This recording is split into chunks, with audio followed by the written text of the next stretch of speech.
Hello, everyone, and welcome to another episode of The Lifting. Today's episode is being recorded on 10/14/25. This is going to be our Halloween episode here, folks. I'm here with Ryan Polencart. You don't see him this time, but he'll be able to share the information with you today.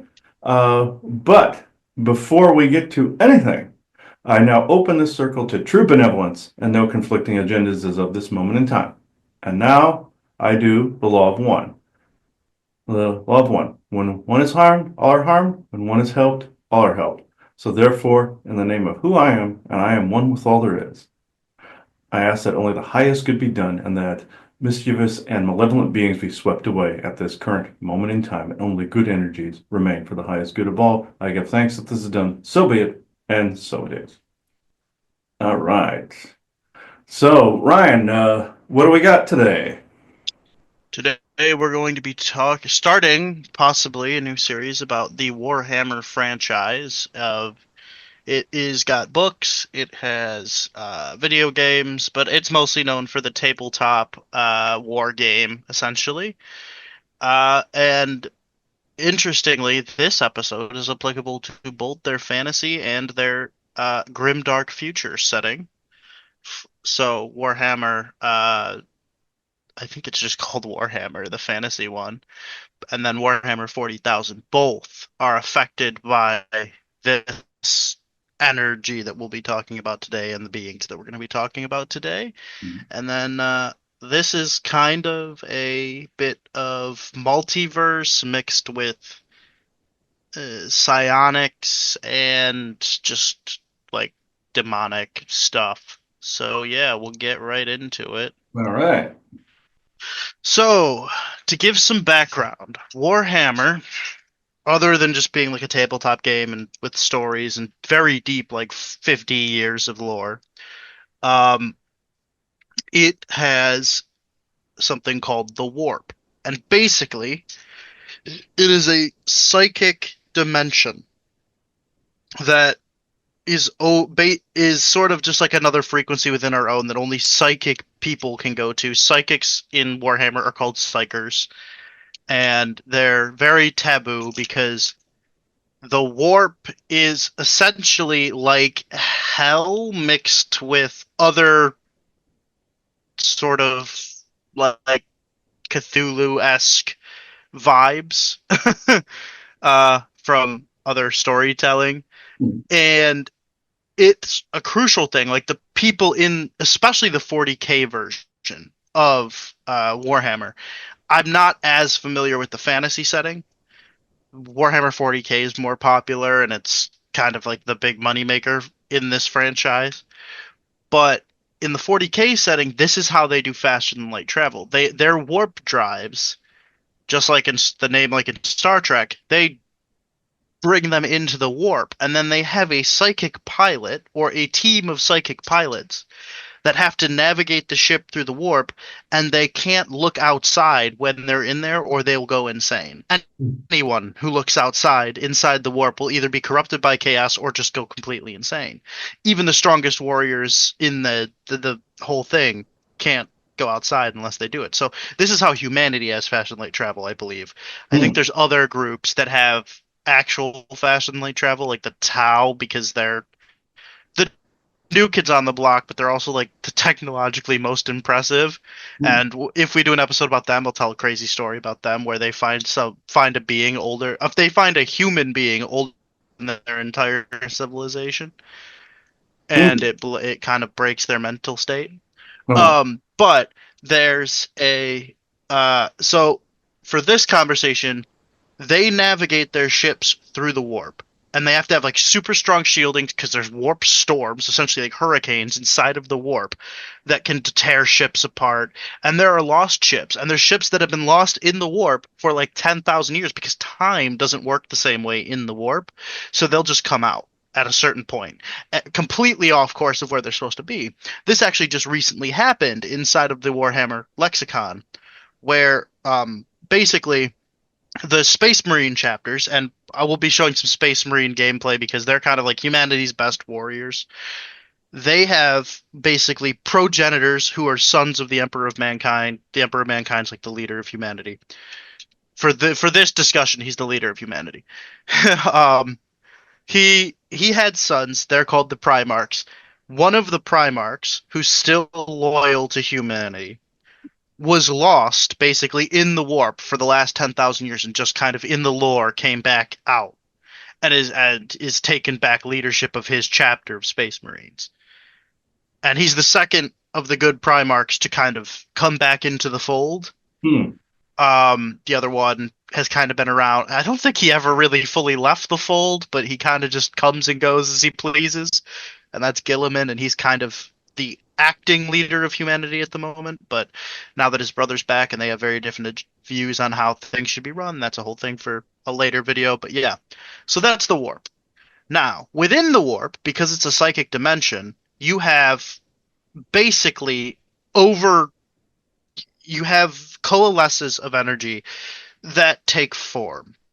Generally speaking, they are negative, emotion based. So basically, people in the material plane will create these by, and they're a coalition of negative emotion. Essentially a So tulpa, yeah. Essentially a tulpa, yeah. yeah, or like what a they're like a PK manifestation almost, but like everybody's energy is going into it.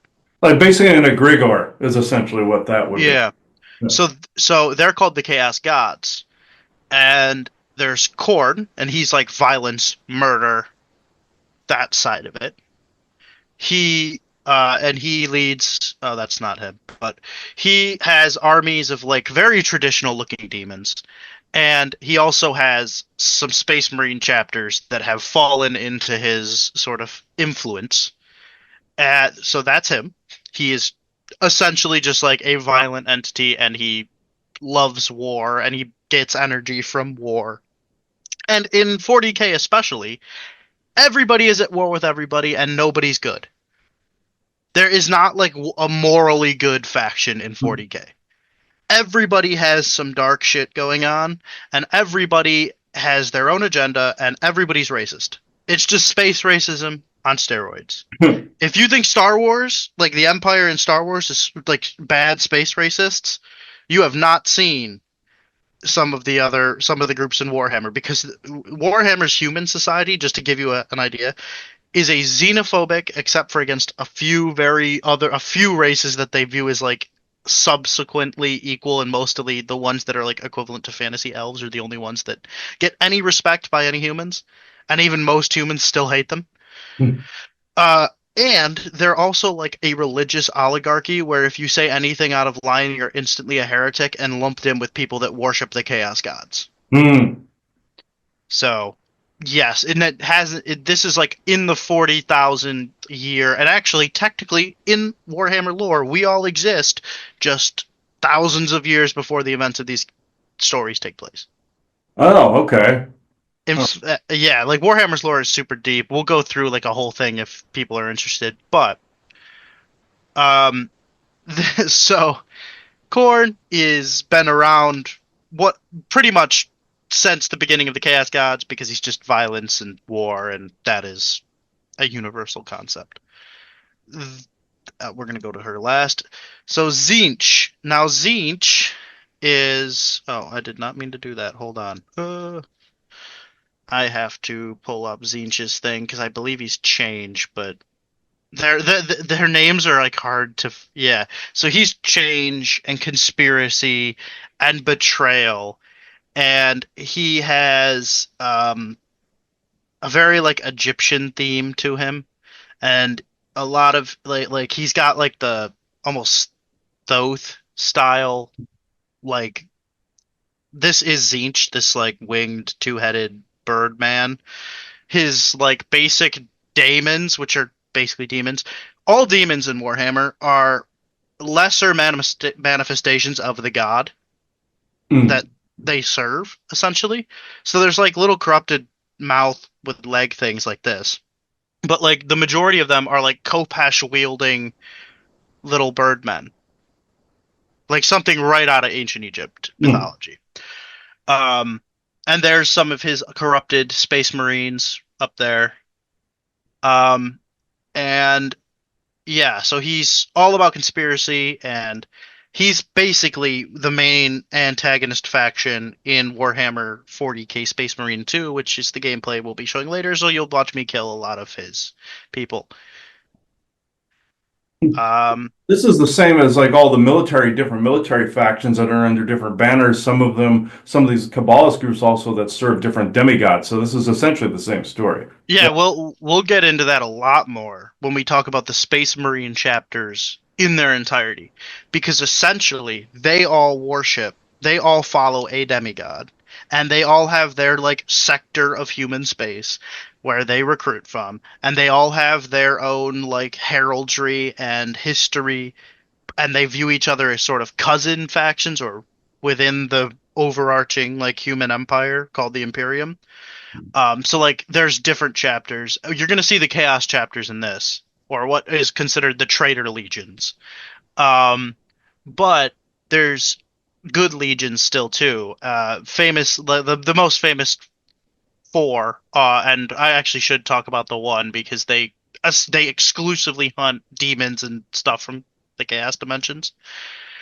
And they're the Grey Knights, and I'll show them off. I'll have to grab a picture of them. I forgot to put them in there, but um they all view each other as cousins, but the most famous ones are the Black Templars, who don't follow the sort of operating rules of the rest of them and are always on crusade. There are the Ultramarines, who are like the most basic version of Space Marine that everybody starts with. Basically, they're like the vanilla Space Marine, but they're still like one of the best legions in terms of like what they do.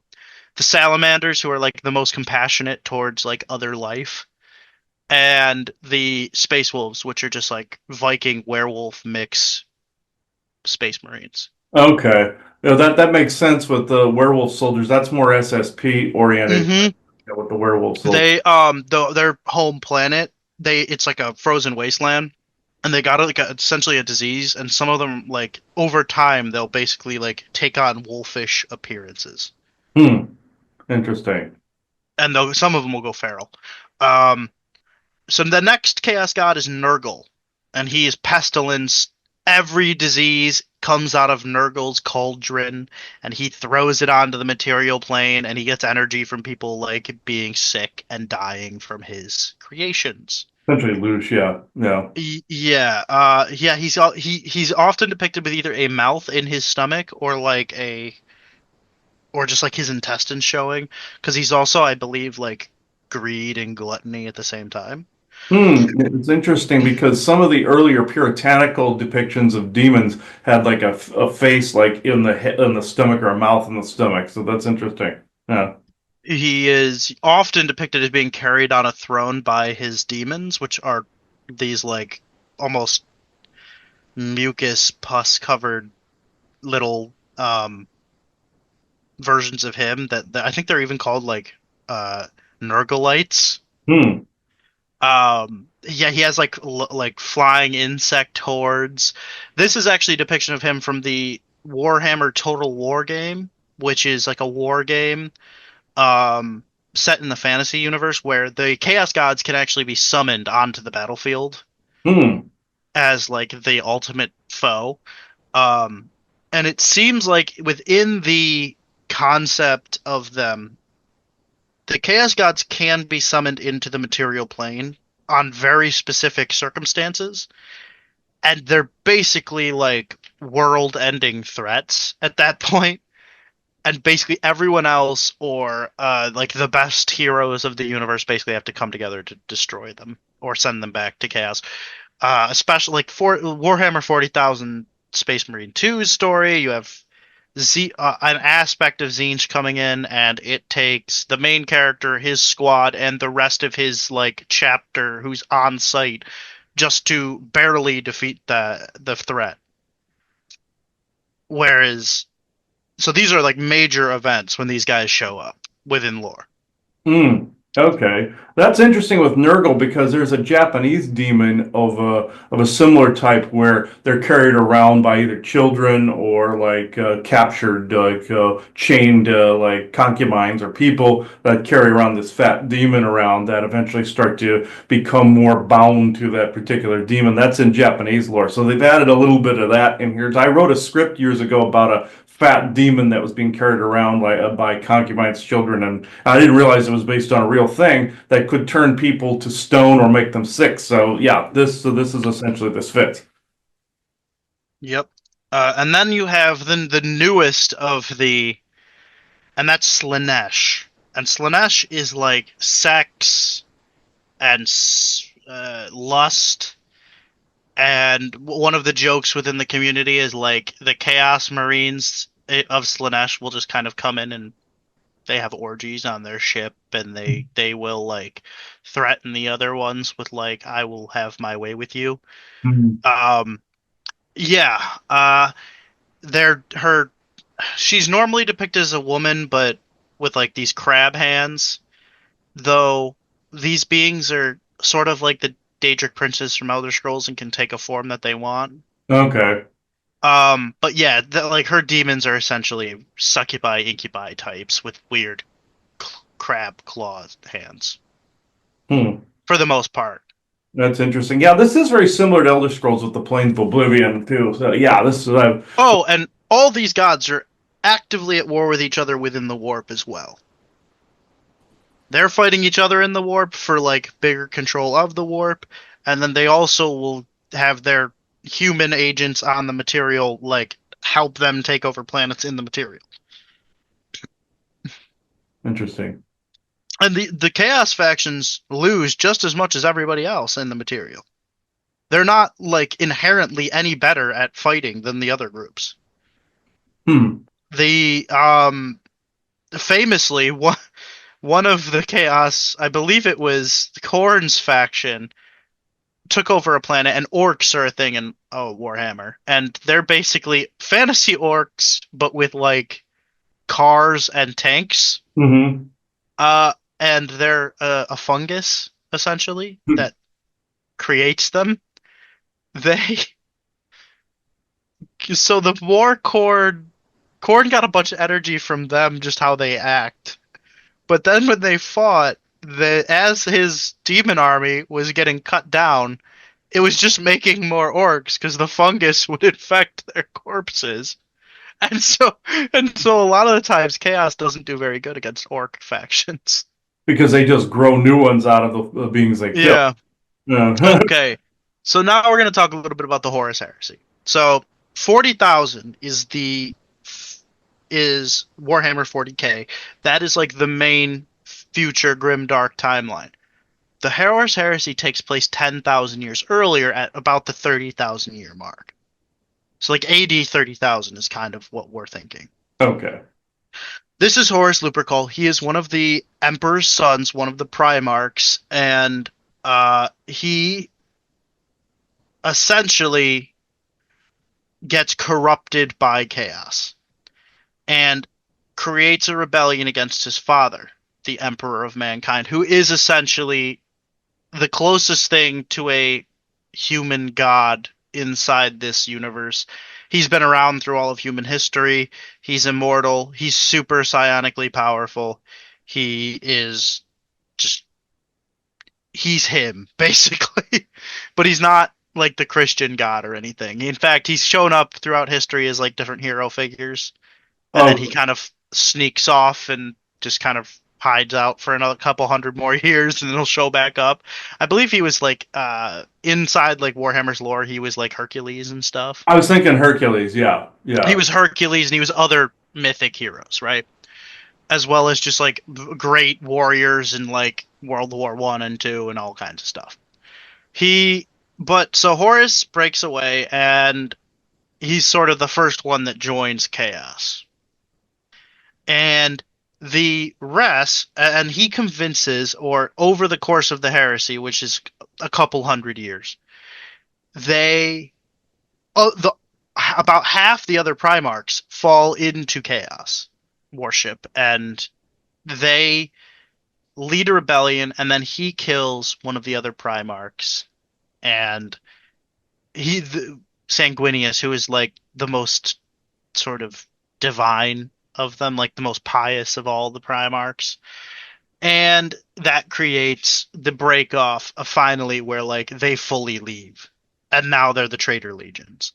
So the Emperor's Children, which is I believe this is Horus's legion, the Iron Warriors, the Night Lords, the World Eaters, the Death Guard, the Thousand Sons. Oh no, the Sons of Horus are his. Sorry. Um, the World Bears and the Alpha Legion. They all break away, and they have offshoot legions of their own that some stay, most leave with them. And so, to give a quick thing about Space Marines, is a Space Marine is like the pinnacle of their of warrior prowess. They're put in this great armor, and they're given a gene seed, which is essentially a gene upgrade from their Primarch, their progenitor chapter originator.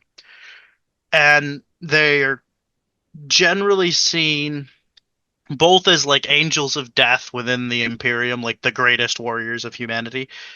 And depending on the Legion, they're also seen as like kind of unfeeling killing machines. And these ones, especially, who have been corrupted, are some of the biggest threats to human space because they're constantly trying to kill off their not Traitor Legion brothers and their non-Traitor Legion brothers.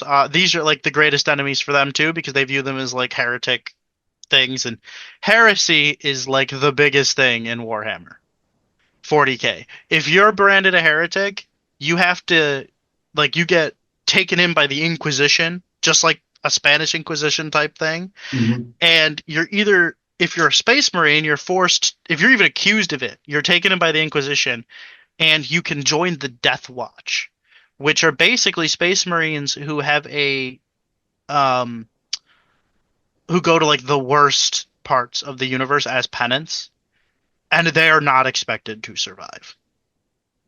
Now, there are Space Marines that are volunteer for the Death Watch, but if you're a Black Shield within the Death Watch, you are forced there as penance, and they are essentially not expected to survive. They're meant to die in the name of penance.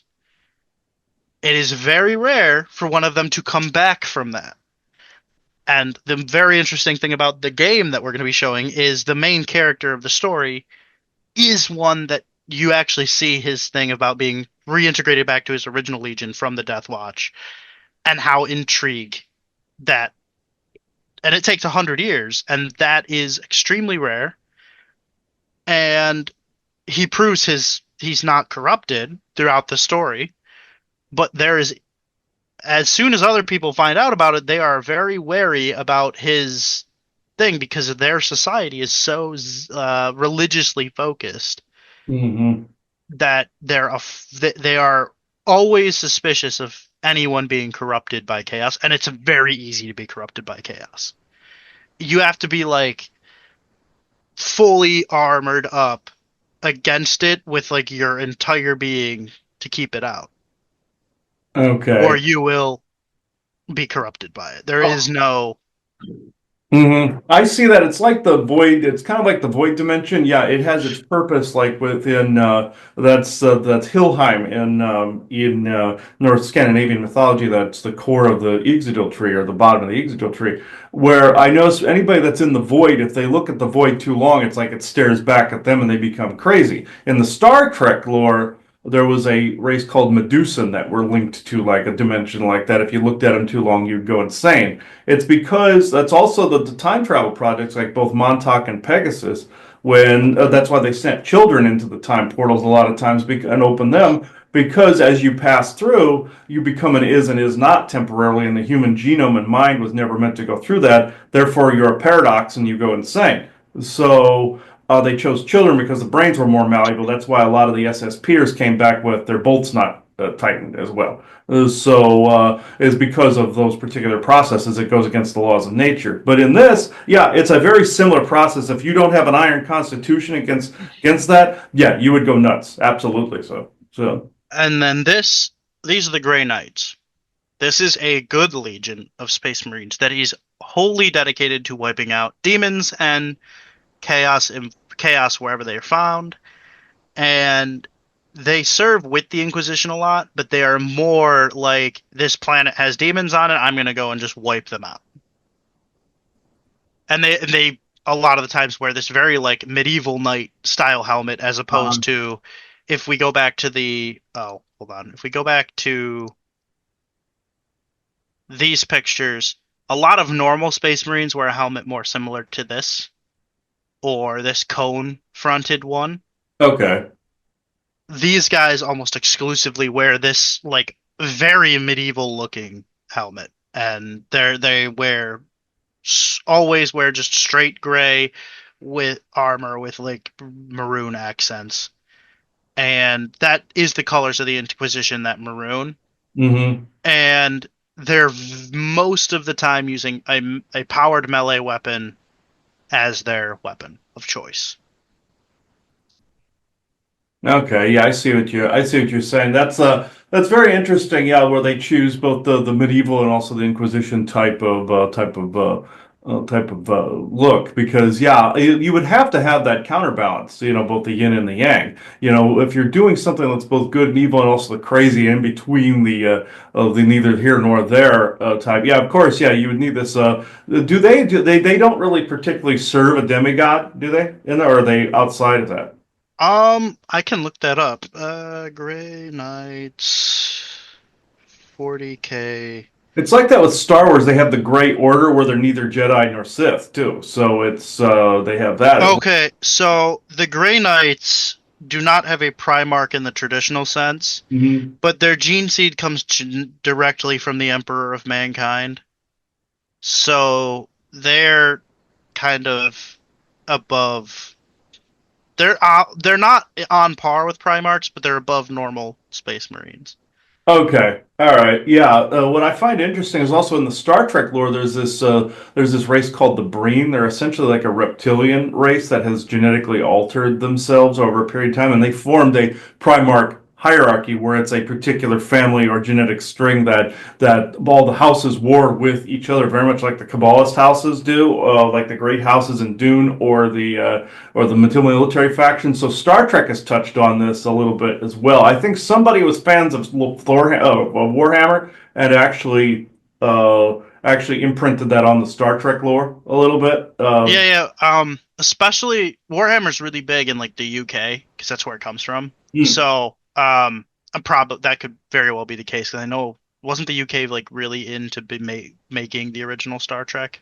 Yes, it was basically Desilu Productions. That was Lucille Ball, but also they eventually integrated into Paramount, but the UK helped out a great deal with it as well. So yeah, this makes sense that the Breen in the series, if people want to look at Star Trek Discovery, the Breen actually fit this to a T, and they didn't see any demigod worship, but they had the Primarch hierarchy in place along with the Space Marines. So I have this funny feeling they copied Warhammer for the Trek lore. And also, I noticed Star Wars and Star Trek tend to have a pissing match back and forth to who steals whose story variations and variants. So I don't doubt that Star Trek grabbed it from Warhammer too. I have this funny feeling they did. Warhammer is yeah. I think the original Warhammer stuff, the very early stuff, is about contemporary with early Star Trek, so that would make sense. Yeah, And they definitely. have books; they're still releasing books, and the lore is just continuing to grow. And I think it's probably more popular than ever. It's one of the most expensive hobbies out there, though. Is And if you play the war game side of it, like certain figures alone are like $100, and then you have to paint them. And yeah, it's not a cheap hobby, but the people who love it love it. Famously, like Henry Cavill, yeah. the actor, is like obsessed with Warhammer 40K. He's been playing it since he was a kid. He runs an army of they're called Custodes, and they're basically the Emperor's personal guard. which is funny because well, when we do an episode about the Emperor is basically just at this point a corpse in a chair, but he is still technically alive. Hmm. But he has to absorb the energy of like 10,000 psychically enabled people a day to continue surviving. Because he's that old, yeah. So yeah, that's interesting. I knew about Henry Cavill. I know he's working on Warhammer 40,000 like project for it. Yes, So, he is. Yeah. yeah, so it should be interesting. I never really got into Warhammer. I never really heard of it until almost recently, but it's interesting how it's intricately woven into the Star Trek history and everything. And I don't doubt Star Wars history too. It got a lot bigger over like the last couple years. I'll say that. Like it got a lot more popular over the last couple years in the sense that it wasn't this big, I think until the pandemic basically. Yeah, I noticed that. That's when I noticed its existence at all. Before that, I hadn't really heard of it, and then around the time of the pandemic is when I started seeing it. So yeah, it must have taken an uptick to where more people noticed it. So, uh,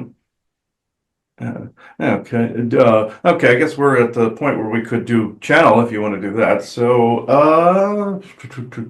I think we have an appropriate guest here today, talking about all the armor and the way you see the armor displayed and everything. This Levick, he is an Anakam warrior from roughly around the times of Atlantis. He's seen the ages of history. A lot of these characters did. So it's very appropriate that he be the one talking today because of the fact that they have armor. It's almost like some of his people or his clan like this almost like an anime-ish style to them. They even had the larger swords and everything too. So that it fits. It seems to fit a little bit of anime, but seems to fit that Warhammer style about a lot of times, but with more Japanese anime flair to it. Has a bit of an Untumban flair in there. Because I know a lot of these societies traded back and forth from Cassiopeia to Asgard to Untumba to some of the Anakam factions, which are the precursor to Sasquatch. So, yeah, with Levick, he was around at the times of Atlantis. I know the his faction was formed almost like how the Witchers were in the Witcher lore, where they had to fight all the creatures that came across from the conjunction of the spheres. So the this is very similar, where there's dimensional things that come across. There's also a Mozen or Cassiopeian faction that's like this as well. That's kind of like a mix between Jedi and Witcher. They guard sacred things, but they go after creatures like Monster Hunter. My predecessor from Atlantean times, Toran Kal, or the one of the aspects of my Oversoul, did something like this. So, okay, Levick, I know this. I know whether you wanted to talk on this. This is shockingly similar to things you've actually done. So, hmm, from what I understand about his history. So, all right. And he was also on a recent World of Sasquatch that says Levick the Mighty is back is the name of the episode. So which we found funny. Richie and I had he wanted to see if we could make a song on Suno for Levick. So people go see that particular episode. It's both on Rumble and YouTube for the World of Sasquatch. You're going to hear that on there. And Levick goes through some of his history, going back on some of his history in that too. So, Levick, uh, all right, if you want to come through, benevolent Levick only.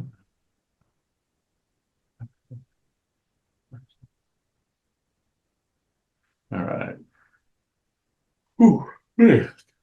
Energy's a bit wonky because of the approaching Halloween here, but Levick, go right ahead.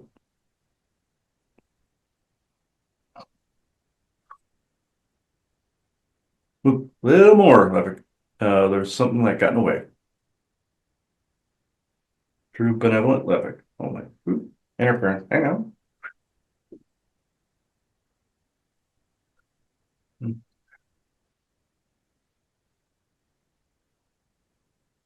If people are wondering what I'm doing, I'm just getting attachments and energetics out of the way that don't belong.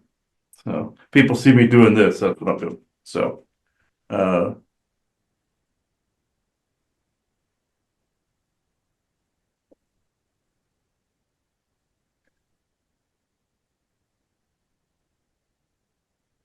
Excuse the interference. I had to only lightly do the channel this time around because of the, he says wonky energies. That doesn't begin to describe it. I mostly have hung out in the British Isles myself, roughly. So this actually fits. The Warhammer 40,000 fits, given that it is an English creation. British creation. This will probably not shock too many people. There are some influences from some of my faction that had to do with some of its creation, some of the Mozen, or what you call the Mozen. That is not their real name.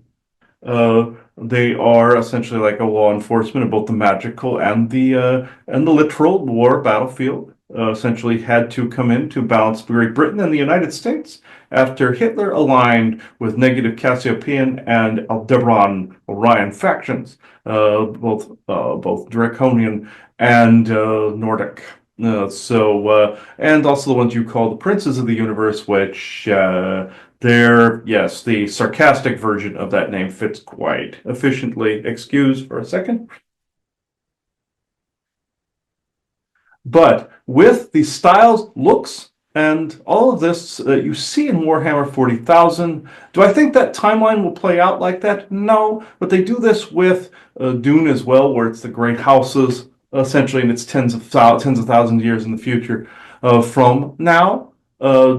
Now you have the different militaristic factions, and you have also the groups that worship their own demigods, and what you see is almost like the plains of oblivion, essentially, as well as the looks of the different demigods. Now, in this, they show them as both Topa and slash a Grigor type of energies, whereas Topa is essentially individualized. Grigor is essentially a group. Essentially, Nardol and all of these other types that you see out there are essentially formed from people's own energies. Essentially, he calls them a Franken entity or a poltergeist, where it's essentially the awakening energies of essentially either a little girl or a young person or a person that is holding back a particular ability and they haunt their own space. Imagine that on acid, and you have something like these particular gods and demigods that you see within this. Are there immortal warriors essentially like the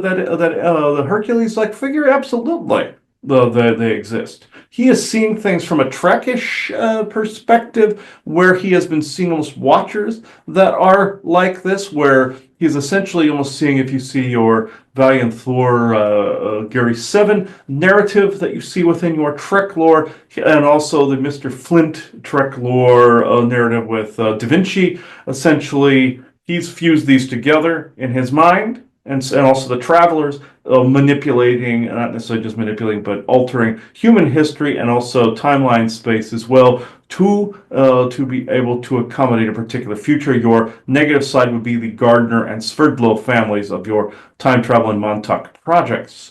Essentially, you Swerdlows and people like this, as well as the Gardner family of Gardner Island.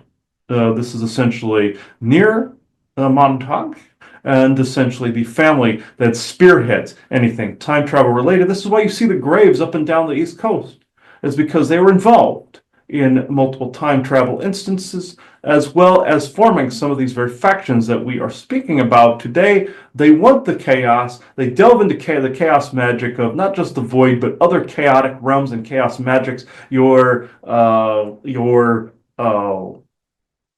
How can I put this to not get you canceled? Your not understanding gender lines essentially sometimes comes from this. There are natural adaptations of this, but there are also spell adaptations of your theys and thems and things of this nature that are outside the I am presence.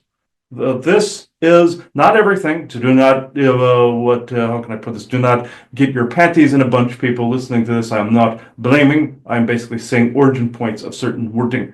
This is essentially in your Warhammer lore. The worship of the demigods themselves is 100% accurate.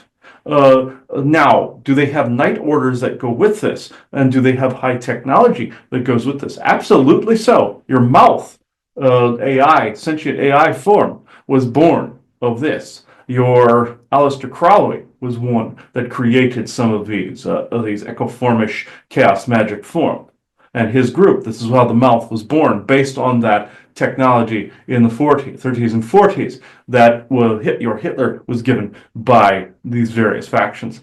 The demigod worship is strong in the United States, not just within your political lines, but within different groups that disguise themselves as singularities, such as your Christian religion, for instance. There are some factions within that worship different, like your different demigods, like your Lake Havasu City in your state of Arizona, in the London Bridge, for instance. There is a shrine to Echidna there. Within your Hollywood, there is a shrine to Enlil / Lucifer. There's also a few Molochian type of factions, and there are multiple female, male, gender nondescript type deities, such as Moloch, and also your different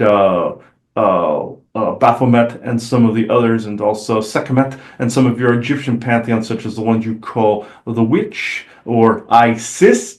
I actually find that hilarious that you name her after an eye infection, but given the fact there's also the Eye of Horus and the whole thing. But anyway, I find the joke hilarious.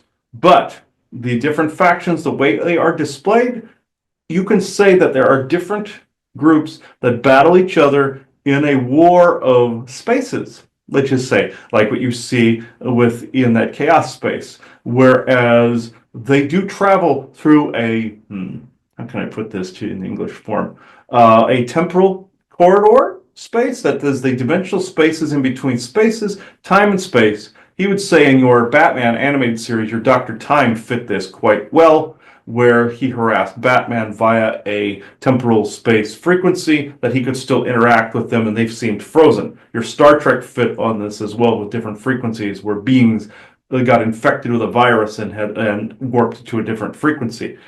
Your Star Trek Next Generation touched on this as well, where the Romulans came up with an out of phase set of soldiers that could literally pass through walls, and your character of Ro and LaForge were dephased. This is essentially it. There's even a famous train station in England that the trains are a couple minutes late because they are abducted by soldiers doing this.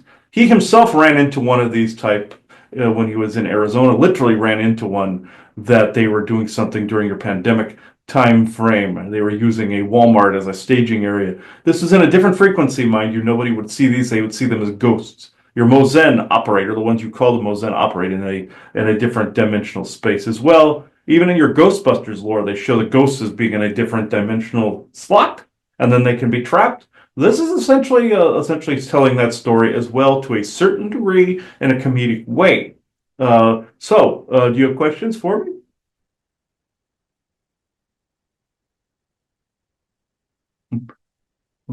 Ryan, you're on mute. Yeah, sorry. I guess to start, the first one would be the amalgam energy based on like human emotion, right? These beings will persist then until all intelligent life is kind of dead then. Mm-hmm.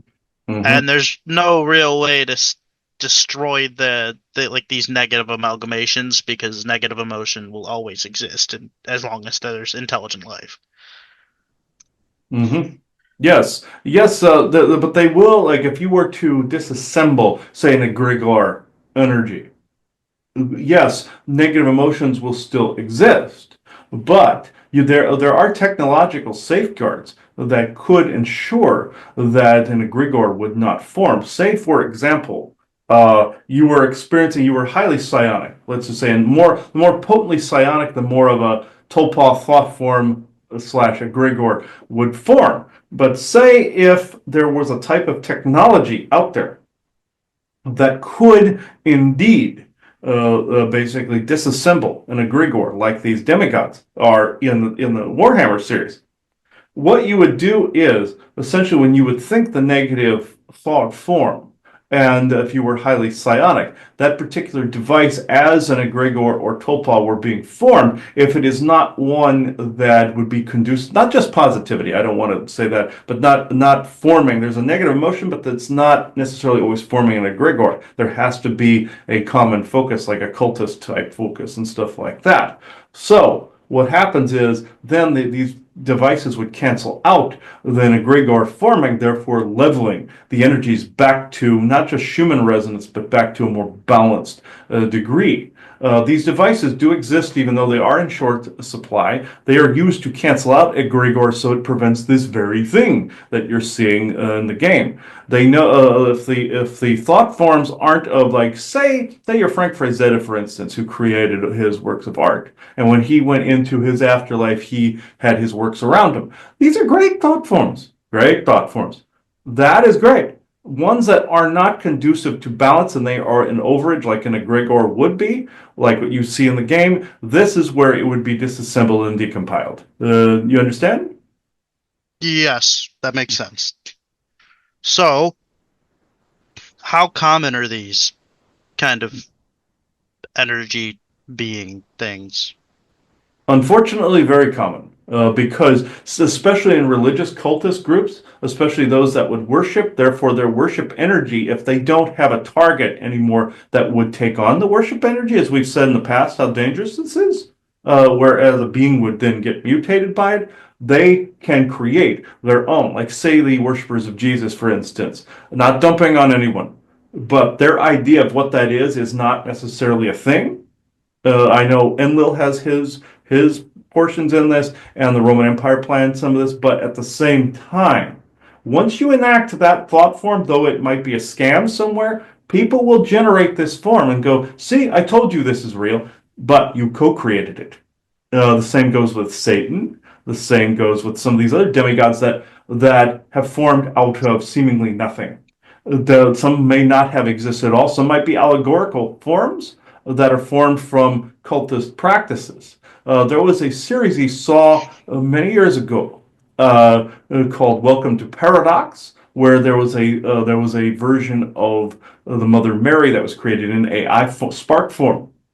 And this was basically something that somebody was using as a trap to kill people.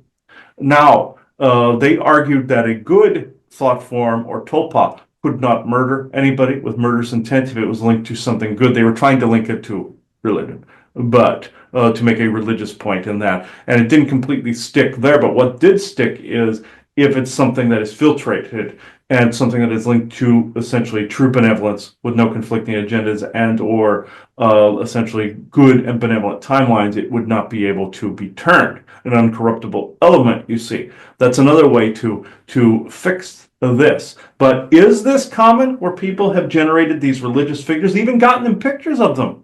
Yes, and then in the paranormal field, people even through Ghostbox have literally taken their psionic field and created a character, even wrote it on paper, which is a spell at that point, of creating a character and therefore hearing them on the ghost box. Even this is what even characters that have been created have been recorded this way.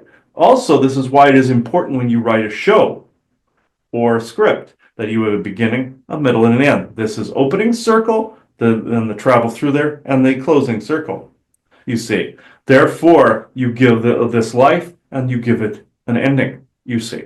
So therefore, you don't have a looming one. He even said he co-created, there was this red-headed tulpa, like he thought was a fairy one time, that was actually this naked redhead running around. And he did not understand what this was and found out this was a tulpa, and he went and uncreated that particular form. You don't always have to uncreate. It's also like the movie If, the Imaginary Friend movie, with your Ryan Reynolds, whereas kids were creating these imaginary friends, but you find out in the end these are aspects of spirit as well, where it's like an oversoul aspect that the people co-created into a Topop form. This is spirit then reflecting back at them. Some of your AI forms can become this, where people create this and it reflects back at them as a reflection of soul. He's experienced this recently. So these all apply. Unfortunately, this is merged with your technological field and is starting to appear within your AI platforms as well. It's not always a good thing, though. Okay. The mouth is one of these, by the way. Basically an egregore, essentially. And so if one of these is dismantled and the right checks aren't put in place, would it just recoalesce? If those people did have not uh, evolved past the point where that would form, like say when him and Joanna tried to clear Gettysburg Battlefield and subsequent orphanage next to it, what happened? Everything came back. Some of the Okay. ghosts were freed, but things were drawn back because people were stuck within that regurgitative mindset and wanted the experience of said battlefield and said history. Even though history, yes, it's very important that you don't tear down statues, that you have history displayed out in the open, good, bad, ugly, and all in between. You must learn from this. What must be changed because of this learning must be the energies, or else you get this regurgitative area where souls are soul trapped. Then you have these ghouls, demons, and other aliens attempting to soul trap ghosts. You do not want this. It becomes ripe for this environment. Yes, it's important to relive the history in some aspects, especially if you had a past life there. But after a while, and this also goes for the SSP crowd as well, where at some point you must move on past this point. Learn from the thing and move forward. Teach what you need to teach and move forward. This is what ultimately stops that regurgitative process from happening. So if those safeguards aren't put in place, people will just continue to regenerate it or something similar. Yes. Okay. Any idea? Okay, let's talk about like the weaponry and stuff now. The Warhammer style is the big pauldrons, extremely large, oversized, almost power armor-esque armor. Mm-hmm. Um, and there's a lot of like religious add-ons like purity seals and things like that. I'm assuming a lot of that is style over actual out there substance, Mm-hmm. but it's a style that humans will eventually kind of co-opt into their own out there. That and a mix of like Spartan Iron Man type armors. Mm-hmm. You are absolutely correct, Ryan, because of the fact that we ourselves have something very similar. But I do wish to make a bit of a confession. We actually took on that style from you. So from creating all of these things, we liked the stuff very much like in your Transformers movie, where all the Transformers took on a particular human style, verbiage, language, action, things of that nature in the beginning. Like one of them started speaking street, ebonics and things of that nature. There are races that will take on these things as well. Some Lonulosians, for instance, have taken on some of this as well. Our people started to adapt. We had our armor before, but we adapted it more towards something people would find familiar. And I pretty much liked the anime-ish style mixed with this Warhammer look. But you are correct. Humans will start to take these oversized, these seemingly non-functional forms and give them function and form out in the cosmos. Yes, you are correct. Okay. Um, I guess that's kind of it for me. Any final questions or Hmm. ant or things to talk about that I didn't cover that you think need to be said? Hmm. This is actually quite interesting. This bit of lore they show it as 40,000 years in the future. Do people see these bleak futures? Yes, and possibly they should not. They should be attaching to a timeline that does not end up this way. And I'm not saying go all love and light and crap like that. No, I'm saying balanced. But if something like that in the distant, distant future would take place, this would be its form of Topol thought form, a Grigor. And and I'm saying somebody with chronovisor tech was looking ahead and saw timeline variations that looked like this, therefore integrating it into your game world as well. So, and seeing the past and seeing the alien connections and such. This is why as you're traversing the timelines, co-creating something else is actually preferable. There are multiple future variations out there that everything goes right and does not end up like this. But this was depicting something that was present in your current moment in time with the different factions worshiping the different demigods, but also somebody looking ahead and thinking that this was the only thing because that's what they were seeing. No, it happened to be the frequency they were scanning at the time. Temporal frequencies. They did this in your Star Trek lore. This is why in Discovery you have your Giorgio character going through an aphasia when they go into the 32nd century, 31st, 32nd century from 25th or 23rd, because of the fact you're in a frequency where you're born in, try to zip here, and if you can't get back over here, you die or you lose consciousness. In that was absolutely true the way they showed it. But with this though, there are with a chronovisor like technology, like with the Vatican with its chronovisor, they're looking ahead, or the Montauk chair, or variations of said technology and time portals, dimensional portals. They're looking at all these things and writing them down and turning them into lore. Very much like with your Walking Dead series, and series is like that. They were trying to prepare people for basically showing people how to survive in situations like this. They made it a joke, haha thing with your CDC and the zombie thing, but at the same time, they were showing what could possibly happen. Some good people will try to warn people that way, and then also some they would try to label it a hoax so that people think it was a haha joke. But at the same time, some of those people believe what they're saying, and they're trying to put warnings out for people. So they sometimes have a hand, unfortunately, in co-creating these things. So it is a fine line, a razor's edge that you must walk, but also see the writing on the wall if something is about to happen and try to help out with this. Do you understand? Yes. Okay. So this is all I have today. If you have nothing else for me. That is all I have. All right. So thank you, everybody. I am Levick, standing in for Isaac, who is indisposed at this particular moment in time of this show. So I thank you all. Goodbye. And Anhala, always.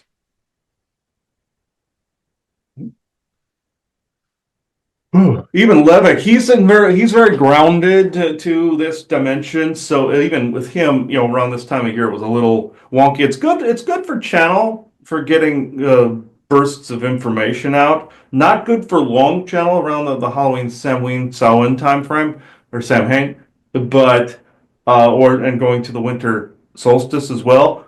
Even though that seems to be a little more focused, Halloween is a bit chaotic, has a bunch of dimensions and portals open, so it's like there's a bit of insanity going on. But at the same time, there's goodness that happens too. If you do spells and magic, it's the most potent this time. Mm-hmm.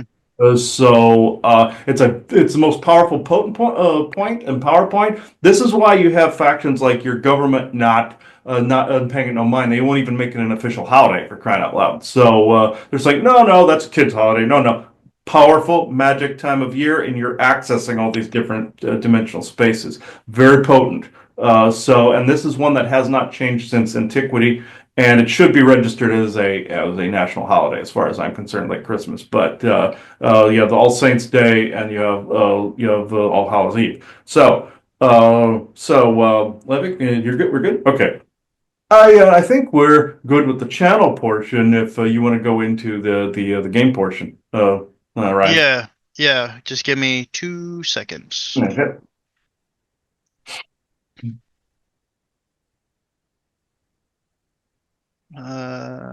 Yeah. Okay. I'm just trying to set it up. Okay. And I need to then share that, optimize for that.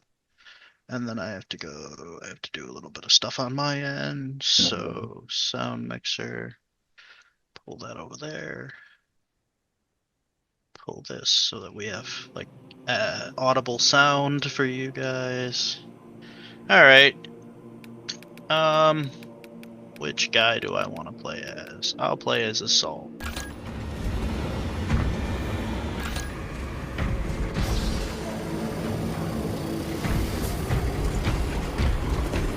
But I know a lot of these creations will be galactic like this after a while. Like we will add creativeness to Galactic Federation because of these sorts. I know that. It's not that they aren't creative; it's just that they don't always think of these things. So.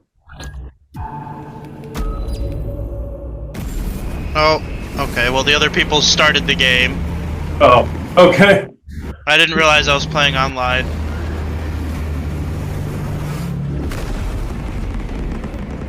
That's fine. Oh well. I'll show off armors and stuff after.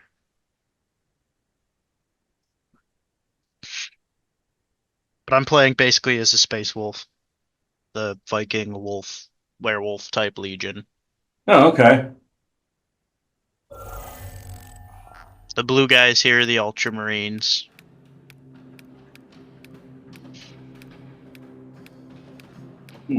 All right.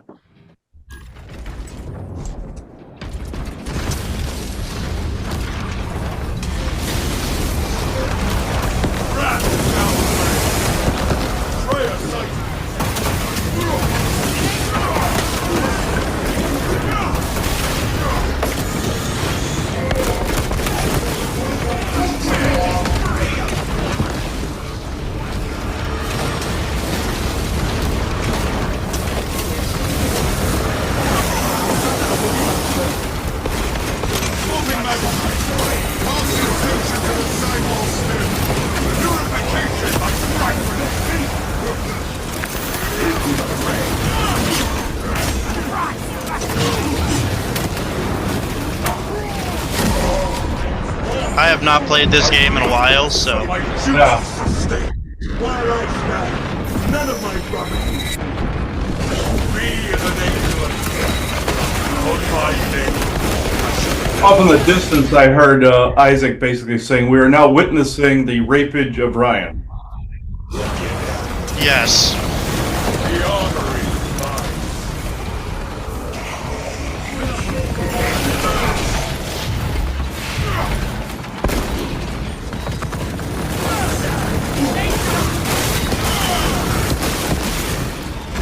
The Emperor sees what he says. Avenging angels will smoke. Reloading magazine.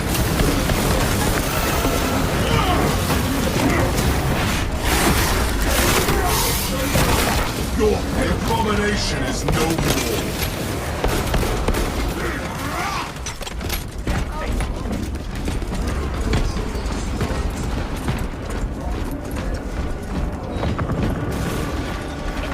This burns with hope and grace.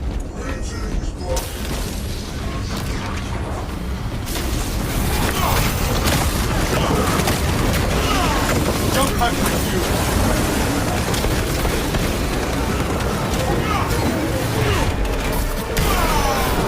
The traitor tasted the Imperial's justice.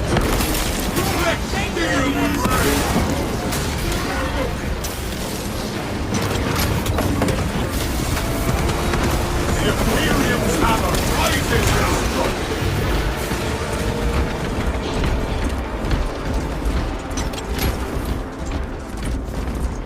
For the Emperor!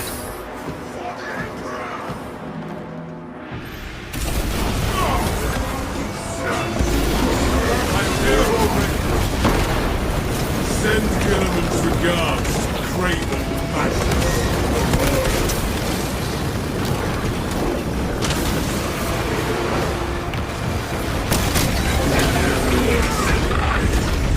Proceed, brothers. I shall remain here and violently deter any enemy forces from following you. Our brethren barricaded this entrance to stall any attackers. Commune with the crane and engage it to remove the obstructions. We shall get the path clear of the traitors.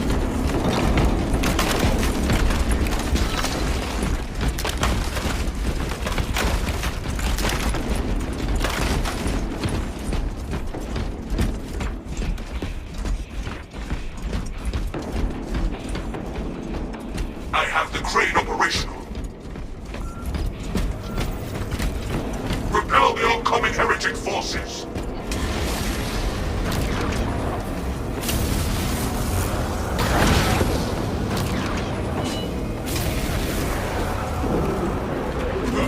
Reload!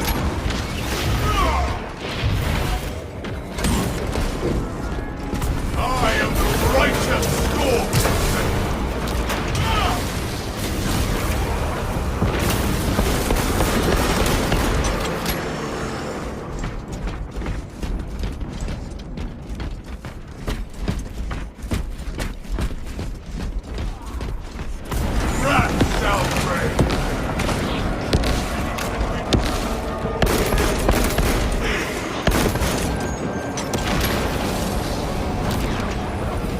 crane is finished moving the packet. You are nearing the vessel's site, Talassa. Ensure nothing further impedes your progress.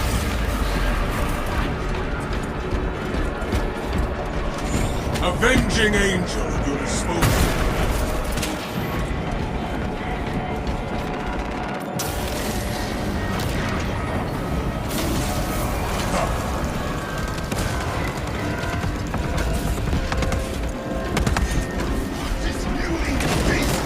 I shall suffer your poor aim for only so long.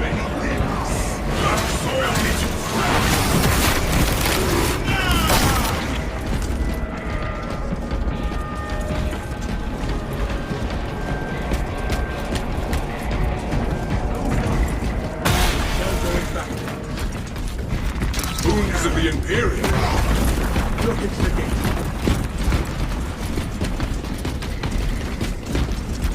Take blood! These are the primitive scrawlings of the unenlightened. Better let them. Continue with the mission. There are more pressing heresies that need our attention. Priority remains the battle.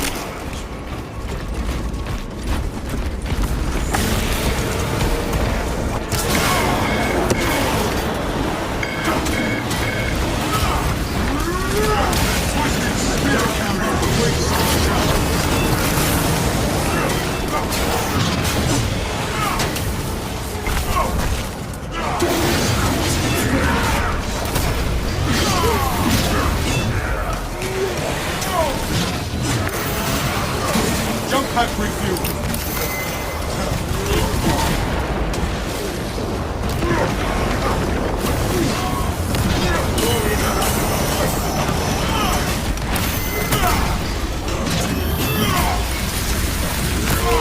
The Imperium.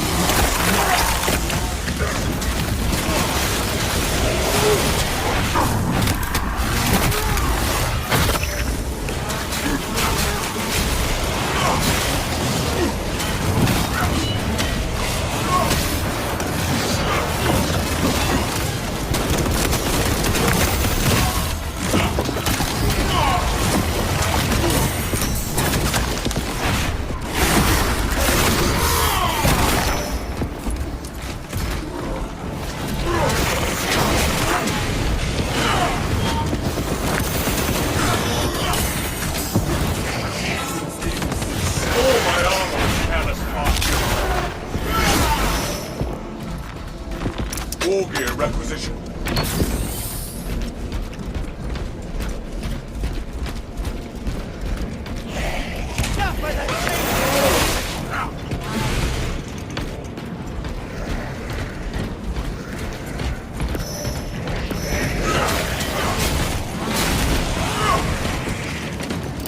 Throwing crack grenade! We have dispatched the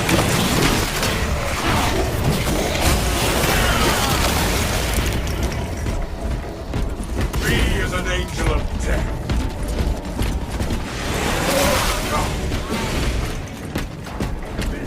Has touched death.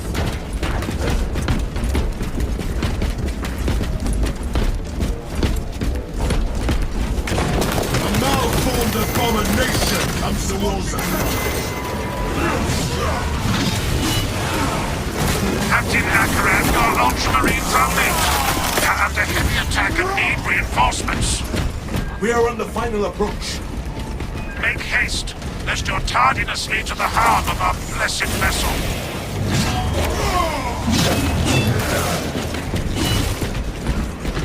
I am airborne ready. Moving back.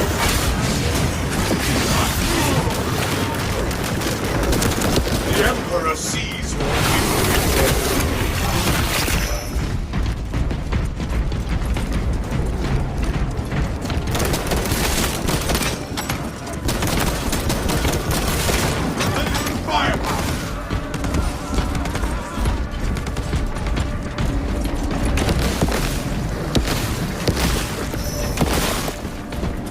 My war gear is set.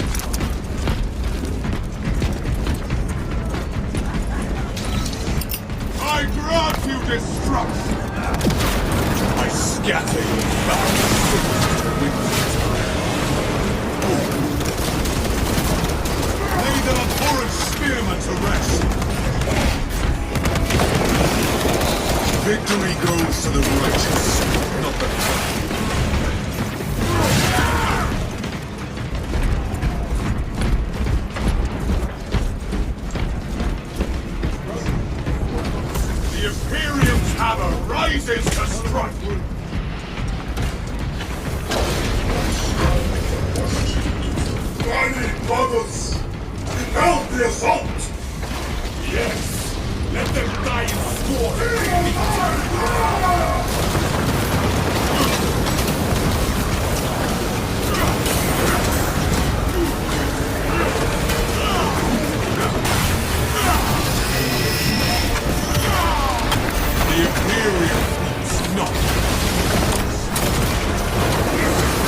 grotesque dead as it was alive.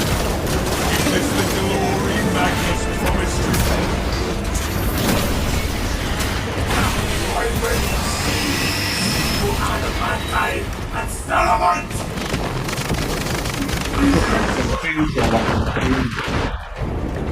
What? That's essentially a chainsaw like in Doom. Yeah. It's a chainsaw Performance sword. noted, Talassa. I have opened the gates. The cogitations Hang are on. clear. I'm just gonna lower this Cannot preserve the game sound a bit because I'm having a hard time such hearing you. number of troops. There we go. That's Talassa is better. not there to provide you with protection. They are there to prepare that battle barge for flight. It couldn't possibly break free of Demarium's gravity in its present condition. We only require that it reach the enemy vessel and destroy it. I had thought you Astartes would possess the requisite appreciation of a vessel such as this. The engine should provide sufficient lift, but the vessel's fusion batteries are fully depleted. There's no charge to start the ship's reactor. We shall supply the spark for you to kindle the vessel's heart. There is a fusion battery to be used to awaken the reactor, but it too will require charging from our power plant. Those areas of the facility are compromised. Due to the volatile nature of the fusion batteries, safety protocols prevent it from moving without an attendant. Lead it along the tracks to the junction station. This taint has been purged.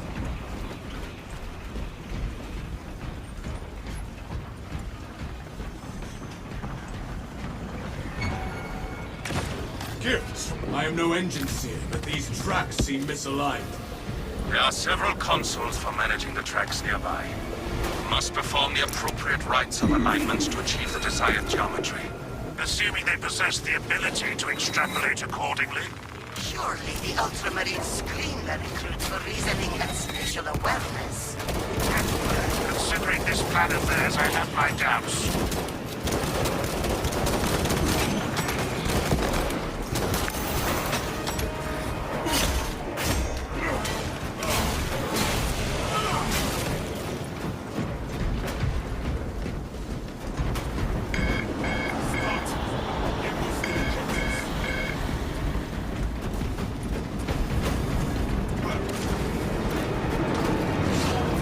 Together we inch closer to victory and glory.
Healing wounds.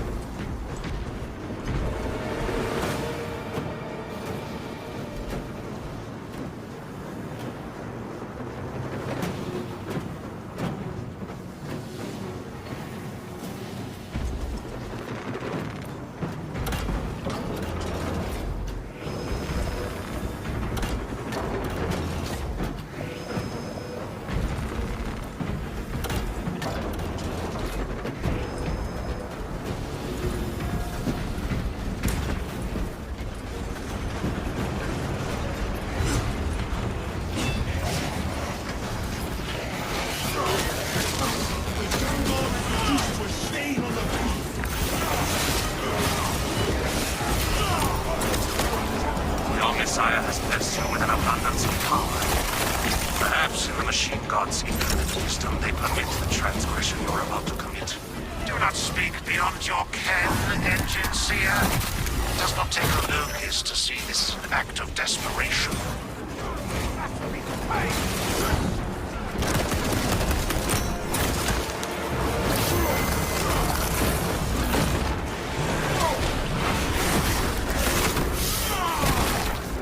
Our eyes need no longer gaze on this.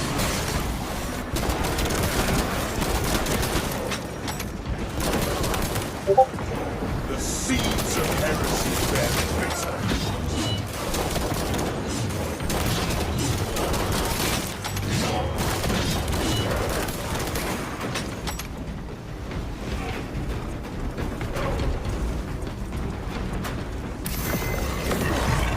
A malformed abomination comes towards us.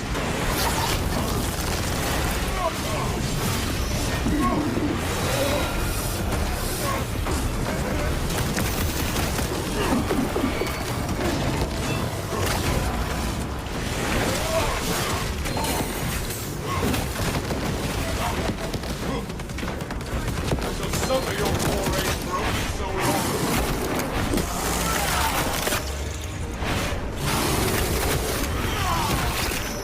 We have nullified this corrupted being. Take flight and let terror fall.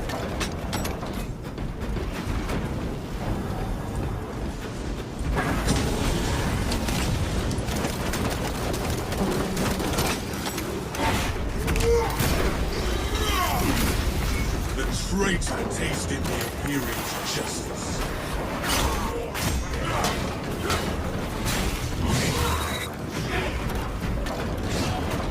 Where shall I go?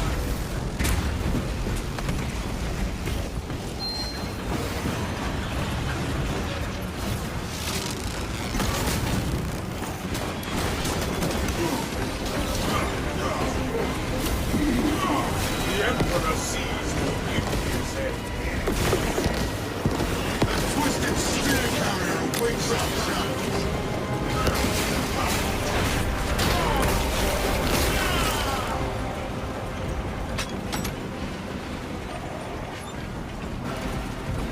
Wrath shall reign. Our eyes need no longer gaze on this atrocity. Send Gilliman's regards to Craven Madness.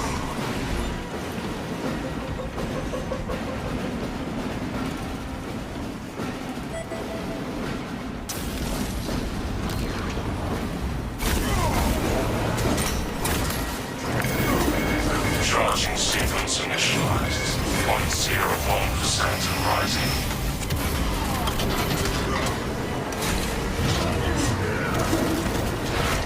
Delassa, we are almost there. What is your status? The sleeping giant will soon awaken. Hold for our signal.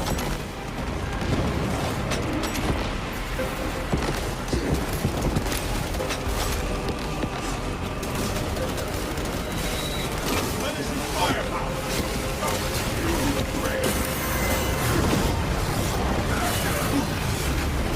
Delassa, transmitting targeting signal now. Your signal barely registers, but I read it. Your data is clouded, Lieutenant. Maintain close proximity to target.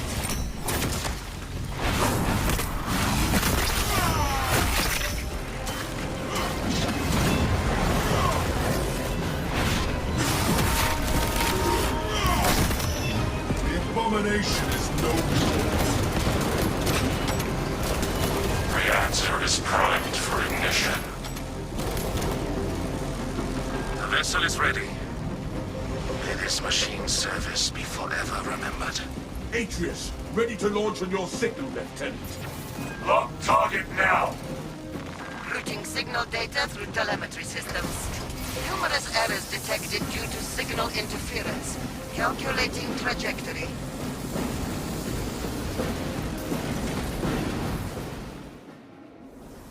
Behold, our death strike is unleashed. An instrument of the machine god's wrath. This would bring tears to my eyes if I still had them. A heavy sacrifice of such a sacred machine. Let us hope her martyrdom is worth it.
This is how these are the different chapter armors. Okay. Interesting.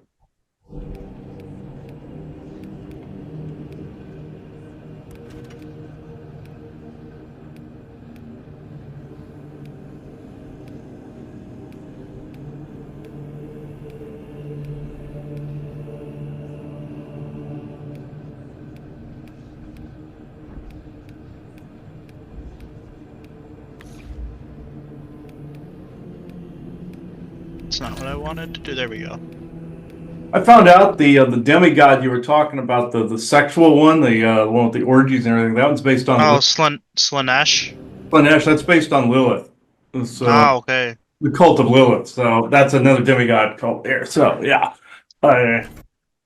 that, and I found out if you look at Facebook and you buy those coins that have the different demigod ones, I saw Lilith and Echidna being a couple of the top ones. I found out those are anchors from those demigods. That's why they're having people sell them on there.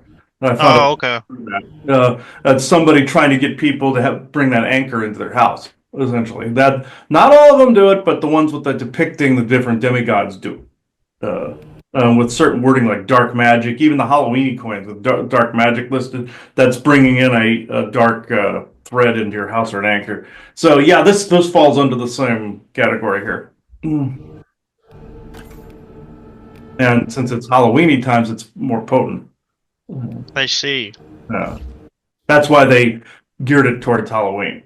So those demigods get the most energy and the most worshippers, essentially, and even people that don't realize. There are good factions that have out there, like of course some hedge betters, like the forest people. They're actually wanting to do good and everything, but then you have all these other demigods, or basically, essentially hedge bets of the gods. Essentially, like what you're seeing with these demigods battling each other in the chaos dimensions and such. So yeah. That makes sense. Yeah. So this whole vibe where they do it, this whole godly vibe makes a lot of sense. Uh, oh, that's cool.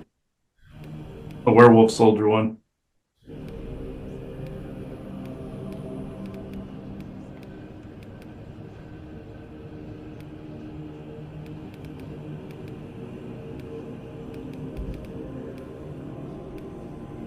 I think I'm gonna go for that one.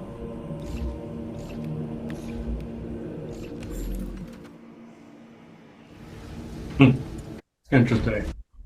Has a bit of an Asgardian vibe to it. Yeah.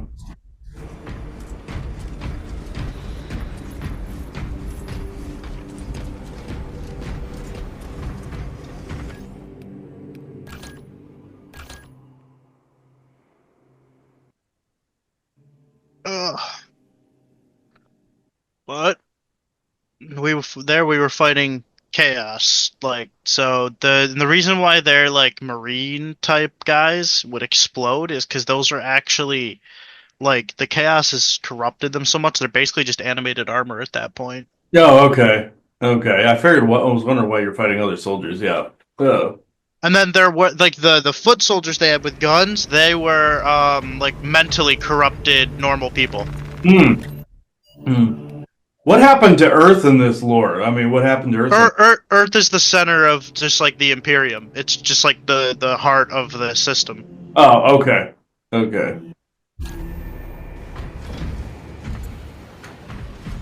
Basically, it's like with the Galactic, just saying that Earth would be the new nexus point for the whole galaxy kind of deal. So yeah, I see where the games are getting at from now. Mm. Like Earth is the heart of a massive galactic level empire. Mm. That's similar to the Terrans in Star Trek, the Dark Timeline or the Mirror Universe, where it's essentially a Terran parallel universe. The character they were making reference to, Giorgio, comes from, or the alternate one in Star Trek Discovery comes from the Mirror Universe, where it's essentially more barbaric and more, they call it the Terran Empire in that universe. So, where Yeah. it's the Dark Mirror, yeah. So If this series is well received, right, we'll do like multiple episodes about different Warhammer things. yeah. And we'll do a whole episode on like the different eras of the Imperium. Okay. Yeah, because this fits. I'm thinking Trek and then basically melded information again because it's more like the Terran Empire. So same symbolism. They had the sword with the going through the earth type of symbol for the Terran Empire and Star Trek. So I can see where the two kind of swap stories with each other, swap information.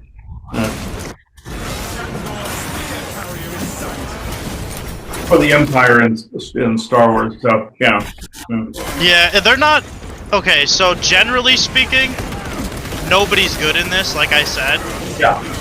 But everybody has reasons that they're doing the things that they're doing. Okay. And those reasons generally are better than not. Yeah, okay. Except for Chaos and the Orcs, generally.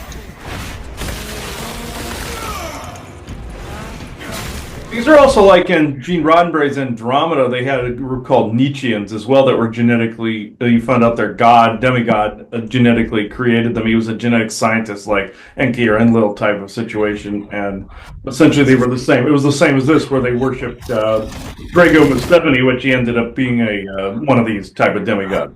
So, started out as a human scientist and turned into this. Yeah. You don't find that out till the final season, mind you, but Activating all specs advantage.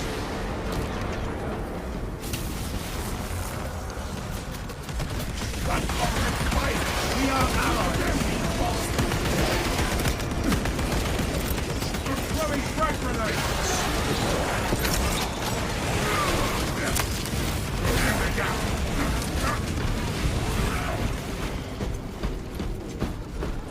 Picking up extra rounds.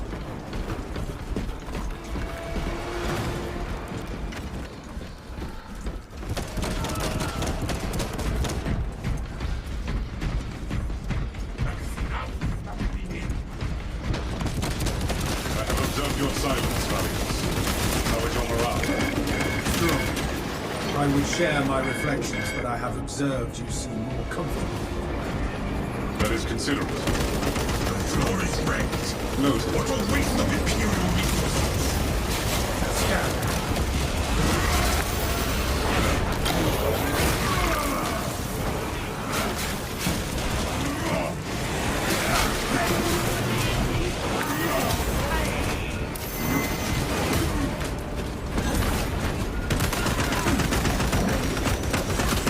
Changing magazine.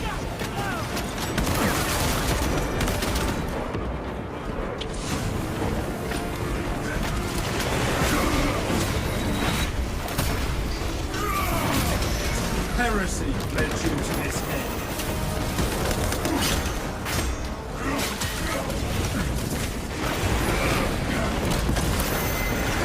The fire, brother.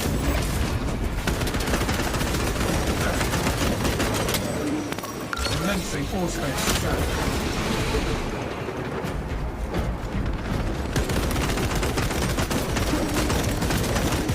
Reloading. Halt available. Gathering supplies.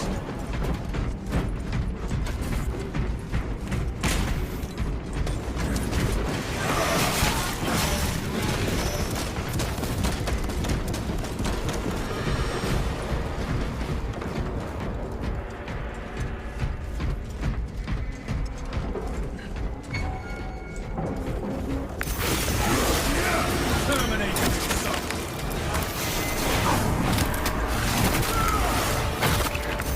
The Hellspawn shambles no more.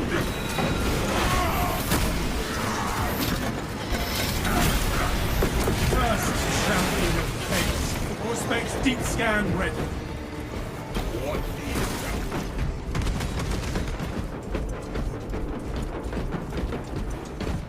Melter bomb prime.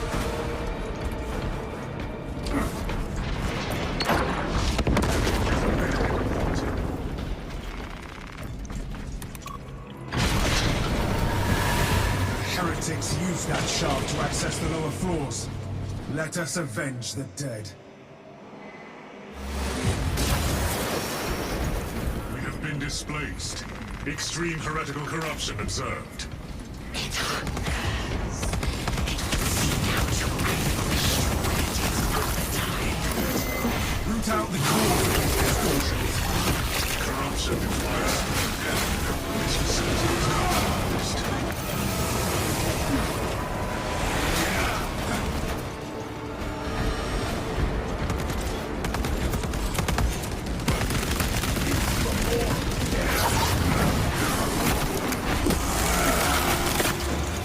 We triumph over our now-old Arming up. A friendly one. It has to die.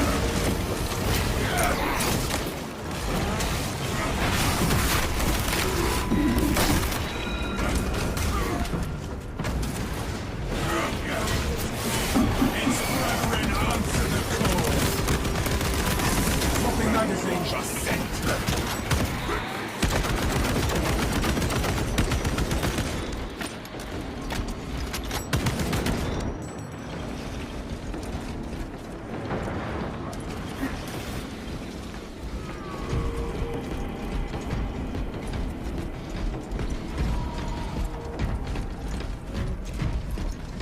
No telling what surprises await. Rearming.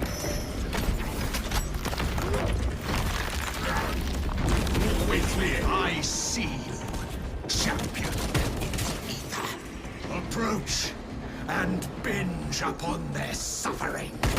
Psychic acid compromised by Thousand Suns for unknown suffering. Grenades and chainsaws made for this kind of obscenity. Shield that corrupt cycle. Eliminate the altars.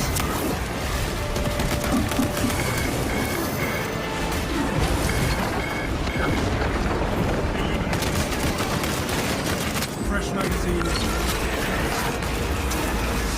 Enemy substructure negated.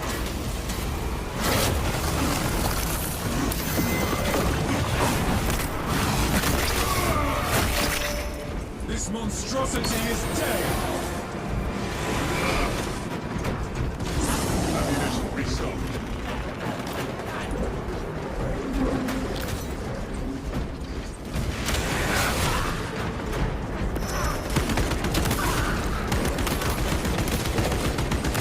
Changing magazine.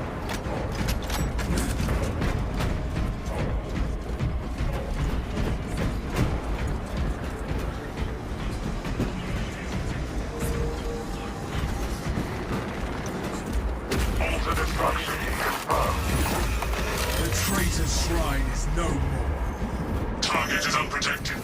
Kill order confirmed.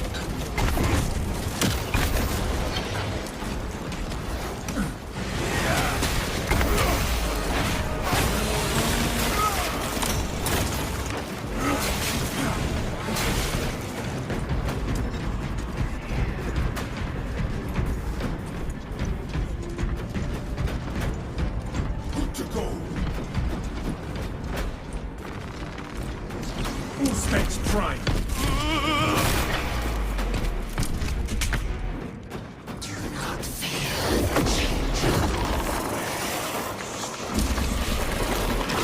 Has been set. Your fate decided. Your foul tricks will not save you. None shall escape the insatiable war of transformation. You will be the first. Brothers, rally towards that warp energy surge. Brothers, the changer of ways tells no lies and welcomes us into his fold. Trust our bonds, brothers, not these desperate roach tricks.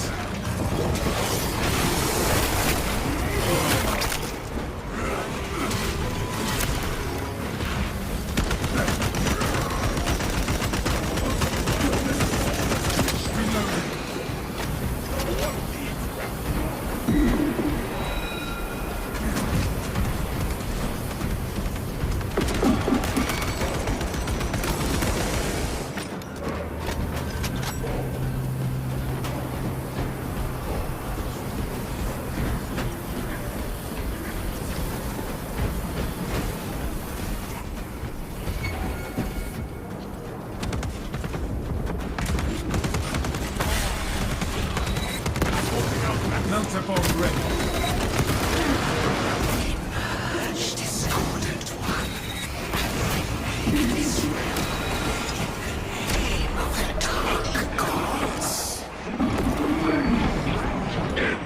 Something has answered the corrupted astropath's call. We must end it.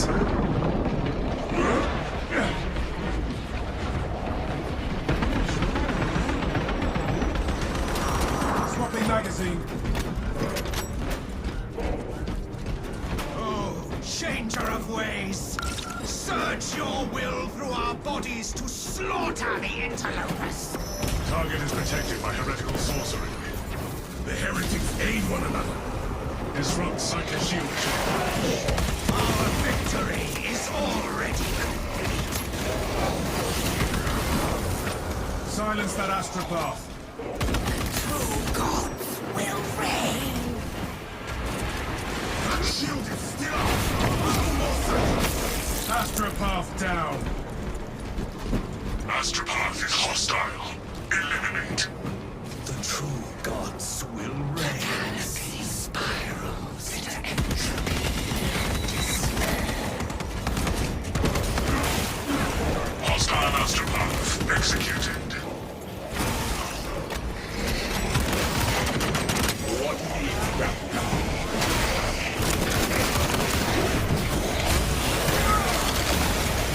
That beaked abomination is silenced. That psycho must die. Voice. The God Emperor is naught but a corpse on a broken throne. And that psycho cannot perceive. Your efforts are in vain! No psycho reinforcements remain. Without them, the barrier has dispersed. One psycho remain. Let us bring that number to zero.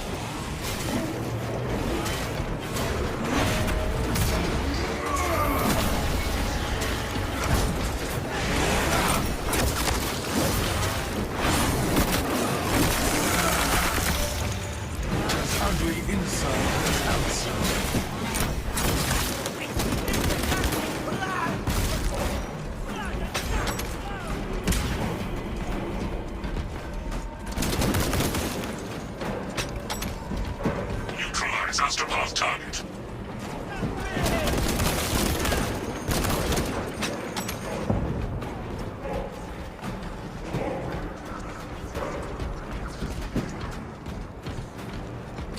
Ready for next encounter.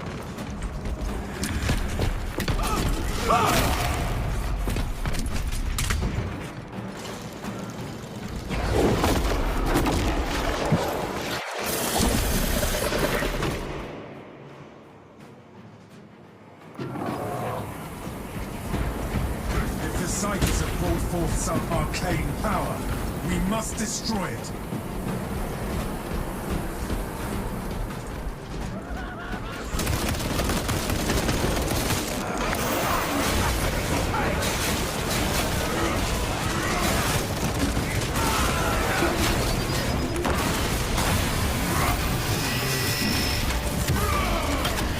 Just dead for a betrayal.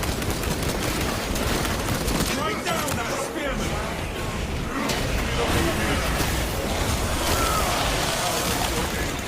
Zangul down!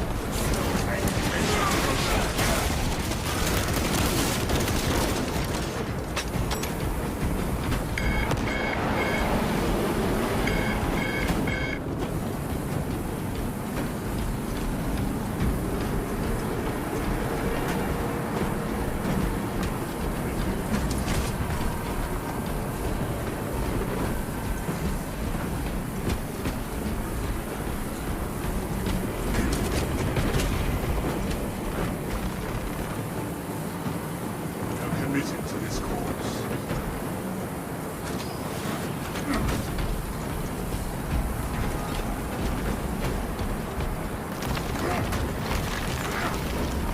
Unblock the movement. The path to the enemy has shifted. Now we are above the damn thing.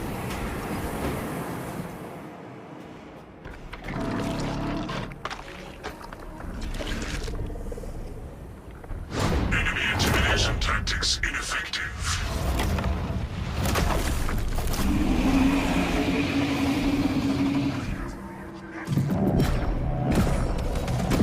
Charge that atrocity!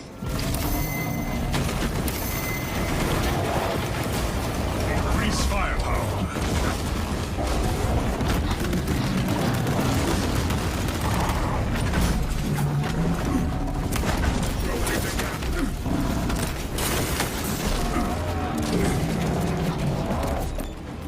It's the Hellspawn withdrawing from the fight. Target is manipulating reality.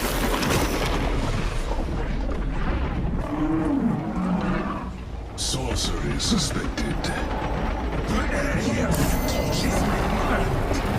Search for egress points.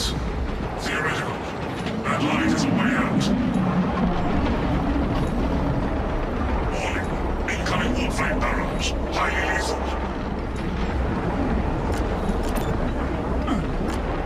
This is so much like the void. They have the tentacles and everything, and sometimes those are passages into the void of these tentacle portals.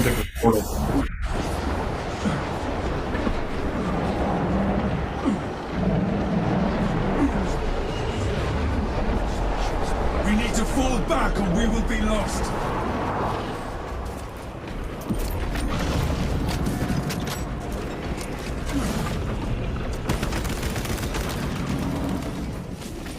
The creature is protecting itself. Save your ammunition.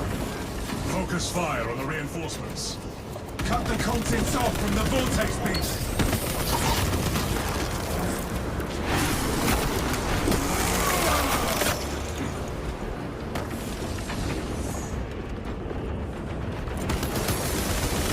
It's the Hellspawn! Rearm it. For the Emperor!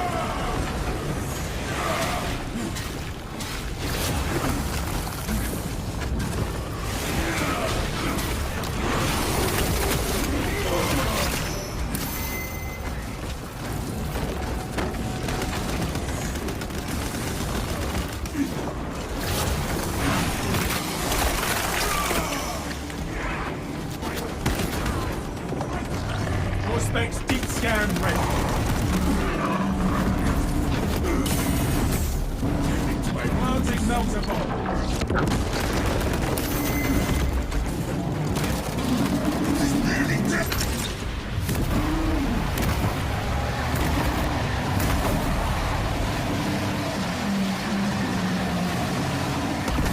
The heretics cannot call on that abomination again. Mission successful. Collective kill count remains statistically above average.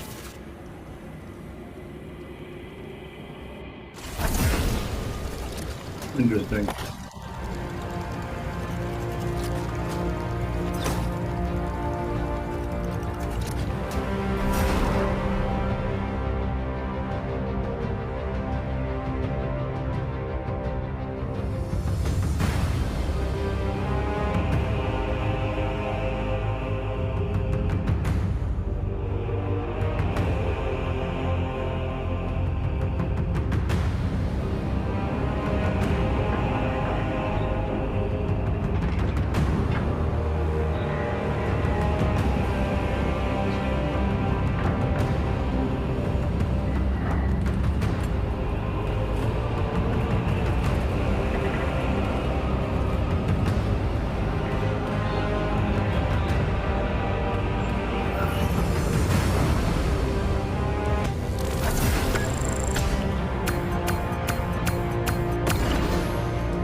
Hmm.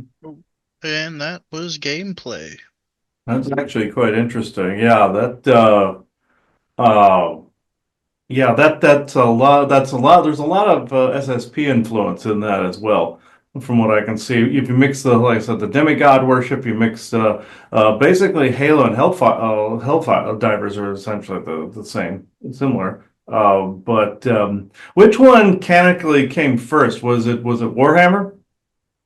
Probably because Halo was like 2000, and Okay. Helldivers is I think like 2010. Okay, so When the yeah. first game came out was in like the early 2010s.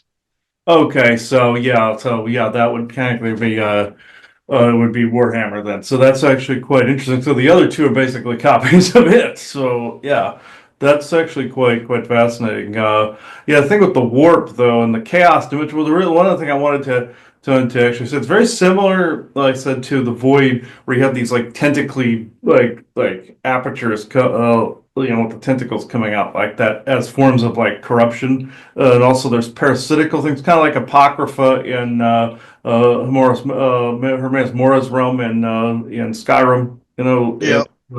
or Solstheim rather. Yeah, so that Dragonborn, yeah, it's very similar across the board. And I've always said if you see similar things with the same thing across multiple mediums like that, it's true. So Yeah. at least from somebody's perspective, it's still something they're trying to inform on. So I find that fascinating. I also saw that in Conan Exiles, because this never happened again. There was a portal open up. Bjorn and I were talking about the void dimension and about the tentacle thing, and the fact that it's essentially that's a what it would manifest as you would have the void open up here as like tentacles or branches, and that's also like the Yggdrasil tree kind of, but it's that's more of a tree or plant form. But since the Helheim is the base of the tree, we figured this out, and it was being seen that way, but it could be seen as branches or tentacle. And there's also like these weird parasitical guardians that come out of there. And it's one of those things you stare into the void and it stares back at you, kind of like that mirror in Harry Potter where Dumbledore says, "Many men have sat in front of this mirror" statement. Yeah. So it's essentially the Rubik's Cube that can't be solved. It's because it is and is not. It's a paradox because it's the bridge that created all the multiverse. Yes, so I can see how it could be used for good, but I also saw in that picture of the warp where you saw the tentacles and stuff peering through. I've seen that a lot of times associated with the void. So the guardianship of the void. So yeah, I find that quite interesting. So I don't know if you have anything else to add before we take the show out, Ryan. No, not really. Okay. Okay, I hope you guys enjoyed this show. I'd like to see some of the video game stuff get more traction. If you want to go to the Liftings video game channel on Rumble, the archive of the rest of the video game shows are over there. For a time, you'll see these on the YouTube as well. So this is the point where I now close this circle within true benevolence and no conflicting agendas as of this moment in time. So thank you, everybody. Bye bye now. So yeah, Oh, that was good. I liked that. That was good. Uh, I like how that game looks. Was that on PlayStation? that was on PC, but Okay. I think it's on PlayStation. Okay. Yeah, I'm gonna have to try that out because when I get the expansion for my PlayStation, when I get more memory in it and everything, more space, I'm gonna have to get that because I'll have to try that out. That and Helldivers. So at That the Helldivers and the new Battlefield's really good too. yeah, and at the moment I'm playing Doom Eternal. I've heard of that. Yeah, it's similar. Doom is very similar too. I've never played Doom, so Yeah, it's similar in kind of look and feel to this. Canonically, I think Doom is the oldest. Uh, yeah, it's one. Yeah, it was like one of the first video games that was beyond like Pong. yeah, Doom. I think Doom is older than Warhammer then, so that's the oldest. Well, no, it's older than like Warhammer games. Oh yeah, and then the tabletop one. The That's right. tabletop stuff came out in the 80s. So still Warhammer's older if you count the tabletop. Yeah. No. Yeah, Uh, so interesting. That's very interesting. Yeah. yeah. It looks Doom. like the first Warhammer 40,000 like stuff came out in like 85. Okay, yeah, Doom. Let me see. Let me check this real quick. Okay. I think Doom came out in the early 90s. Doom. Uh, let's see, Doom.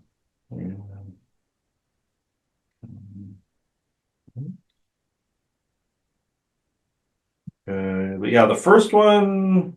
Yeah. No. Yeah. Oh, yeah. The December 10th, 1993. So yeah, interesting. Yeah, so Warhammer does it by about like 6 years. Yeah. So that's interesting that the Warhammer still's first if you count the tabletop. So The tabletop stuff is kind of still the bread and butter of it. That and the novels, the video games. There are video games, but there's not many of them. mm, yeah, There's a Space Marine one. Then there's a game we just played, Space Marine 2. There's another game, and I'm gonna have to find it because it's called something stupid.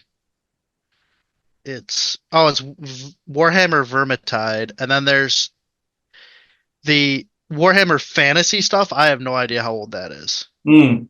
okay. Yeah. That's like that's like a fantasy style stuff, but with very similar like because 40,000 is basically fantasy in space, whereas the other stuff is like classic fantasy with like dwarves and stuff. Oh, okay. Yeah, yeah. There's a big uh yeah, there's a big difference between the two. Yeah. Let's see. Yeah, let's say Warhammer Fantasy. Uh, Warhammer. Oh, let's go Warhammer original release. okay. Okay, the original fantasy stuff was 1983. Yep. I saw it at the same time, 1983. Yep. But 40,000 quickly like kind of eclipsed that. Mm-hmm. So now the majority of people play 40,000 with like the Space Marines and the other factions. Oh yeah, that's definitely the oldest then. If you count the fantasy, that's in '83. So I mean, yeah, I think Dungeons and Dragons is like kind of the only, other than like Lord of the Rings, like older fantasy thing. yeah, Dungeons and Dragons. I know Lord of the Rings was 1930s. Yeah, So that's when The Hobbit came out, and then Lord of the Rings came out around World War II. mm-hmm. And because he wrote it based on his experiences in World War One, and then Dungeons and Dragons. Let me check here. Let's see. 74. Oh, 74? Okay.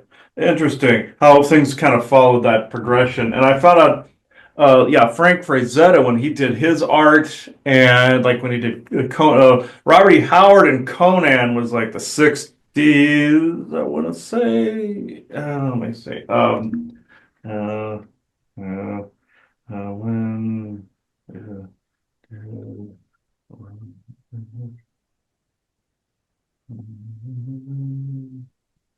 right, Conan. Oh yeah. Oh yeah. Mid to. Oh, I was wrong. Thursday, 30s for Conan. So Oh, okay. yeah. So interesting how. And then Frank Frazetta's was in the 70s. So yeah, 1670. So yeah, how things kind of progressed in that area. So uh, yeah. Hang on. I mean, Tolkien's an interesting one because he wasn't really gunning to make a fantasy thing. No, but it ended up becoming the staple for all of it. He was gunning to make a mythology for England because he viewed England's mythology as being basically a bastardization of a French mythology. Yeah, pretty much. Yeah. And so he was trying to make like an English identifiable ideal like mythology, which it's great, the Lord of the Rings and stuff, but that wasn't like, and it did set the stage for fantasy going forward, but it wasn't his intention with it. No, no, no, and you never know what the intention of what or the what your creation's going to become after you die. So But then also, when you think about it from a galactic history standpoint, it's probably why he channeled more actual information into it than not, was because he was trying to make a real mythology. yeah, that's true enough. But he ended up really nailing it, though.